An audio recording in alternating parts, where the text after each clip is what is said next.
కనుక ఈనాడు మనము ఏ విధంగా నడుచుకోవాలనేటువంటిది జీవితంలో చాలా క్రొత్తగా మనము నూతనమైనటువంటి యొక్క చాప్టర్ గా తీసుకోవాలి. So we should start a new chapter and learn how to live hereafter. Past is past. జరిగిపోయింది. Past is past beyond recovery. తిరిగి ఎంత ప్రయత్నం చేసినా అది ముందుకు రాదు. In spite of all efforts you cannot regain it. Future ని యోచన చేయకండి. Future is uncertain. కానీ future is not sure. Future is not certain. కానీ ప్రెజెంట్ చాలా important. But present is very important. This is not ordinary present. This is not ordinary present. Omnipresent. This is omnipresent. ఎందువల్ల? Why? ఈనాడు మానవుడు అనేక దుఃఖములకు అశాంతికి గురి కావడానికి కారణం ఏమిటి? What is the reason for the misery of mankind today? Present ను మర్చిపోతున్నాడు, past future ను వెతుక్కుంటున్నాడు. He has forgotten the present. He broods over the past and worried of the future. Present ఇప్పుడు మనకు ప్రధానం, కానీ The present is important. ఆకలేసినప్పుడు తట్టలో ఉన్నటువంటి అన్నాన్ని భుజించు. When you are hungry, start eating the food served on the plate.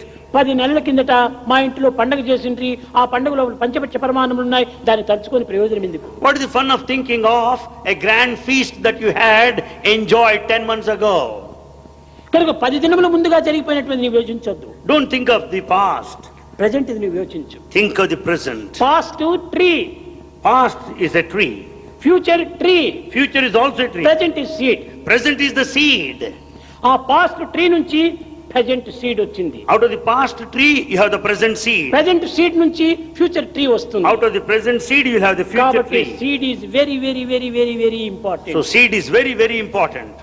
ఆ seed ని present లో మీరు తగినటువంటి శాంతిని పొందాలి. Therefore you should take care of the present seed and future attain A peace. మాత్రము మీరు తలంచకండి. Don't be bothered with the future. Never be worried. Present లో మనం of it. మంచిగా ఉంటే ఫ్యూచర్ ఆటోమేటిక్ గా మనకు మంచిదే వస్తుంది. If you are good in the present, in future you will be good. కనుకనే ఫ్యూచర్ ని యోచన చేసుకుంటూ పోవద్దు. So don't be worried of the నా future. ఫ్యూచర్ ఏమవుతుందో, నా ఫ్యూచర్ ఏమవుతుందో, నా ఫ్యూచర్ ఏమవుతుందో, ఇది ఒక సైకలాజికల్ గా వారికి నిజంగా దుఃఖమే ఏర్పడిపోతుంది. People go on worrying. They are highly agitated. They are bothered of their future. What's going to దీన్ని happen? చింతనే చేయకూడదు. Don't bother about it. ఎందుకు వరీ చేయాలి? Why should you worry? What is the shape of worry? What is the shape of worry? It is mental created fear only. Worry means mentally created fear only. ఈ వరీకి ఏ మాత్రము రూపం లేదు. Worry has no form. నీవు create చేసుకుంటున్నావు. It is only your creation. కాబట్టి అలాంటి యొక్క దీనికి మీరు అవకాశం ఇవ్వకూడదు. Never give scope for such worry. ఈ విధంగా ఉంటుండి ఎప్పుడు చూసినా కూడాను ఆనందంగా ఉంటుండండి. Be happy all the time.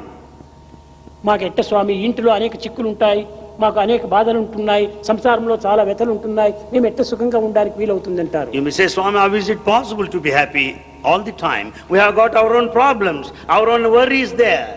పోనీ వరి చేస్తే మన problem పోతుంటాయా? Is worry a solution to a problem? పోవటం లేదే. No. కనుక ఎందుకు వరి చేసి Then ప్రయోజనం why ఏంటి? should you worry? What is the fun కాబట్టి of it? హ్యాపీగా ఉండు. Be happy now. ఈ హ్యాపీని నీ వరిని దూరం చేస్తుంది. And this happiness will keep you that worry far off.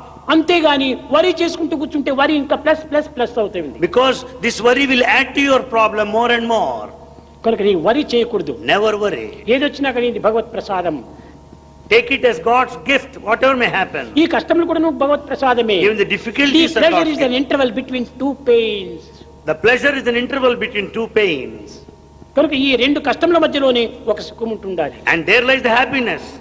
In between కష్టములే two pains. లేకపోతే సుఖం యొక్క విలువనే మనకు తెలియదు. Without a pain you cannot know the value of a pleasure. చీకటే లేకపోతే వెలుగు యొక్క ప్రకాశమే మనకు తెలియదు. Without darkness you cannot know the value of కాబట్టి light. కష్టములు కూడా ఒక ప్రసాదమే. Therefore difficulties are also God's gift. Malaria జ్వరం వచ్చినటువంటి వారికి The one who suffered from malaria, bitter quinine mixture ఇస్తారు.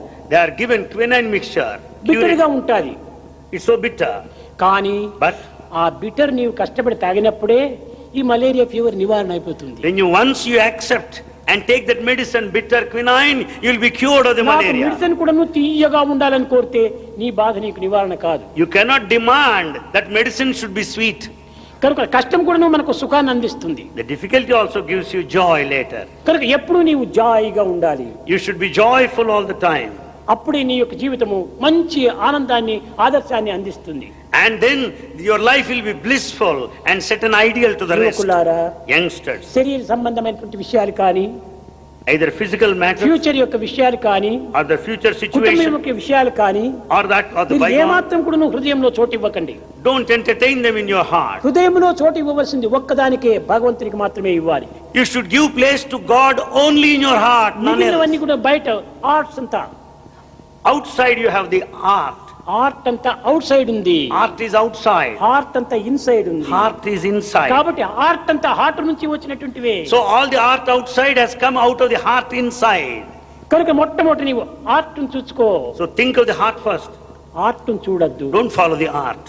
ఆ ఆర్ట్ లోపల నీవు మంచి ఆనందాన్ని పొందుతుంటే ఆర్ట్ కూడా ఆనందాన్ని ఇస్తుంది. When once you think of this heart, even the art outside will make you joyful. Reflection of the inner being. Everything is the reflection of the inner being. లోపల నీవు ఆనందంగా ఉంటే బయట కూడా ఆనందమే వస్తుంది. If you are happy within, you will be happy in the exterior. ఎందుకోసం? భగవంతుడు నా వెంటనే ఉన్నాడు, Because God is with నా me. హృదయమునందే He ఉంటున్నాడు is in my heart. అనేటువంటి విశ్వాసాన్ని మనం పెంచుకోవాలి. We should strengthen such sort of faith. అప్పుడే మనకు తగినటువంటి యొక్క ఉత్సాహ ప్రోత్సాహాలు మనకు అభివృద్ధి అవుతుంటాయి. Then we'll have all the kind of zeal and enthusiasm.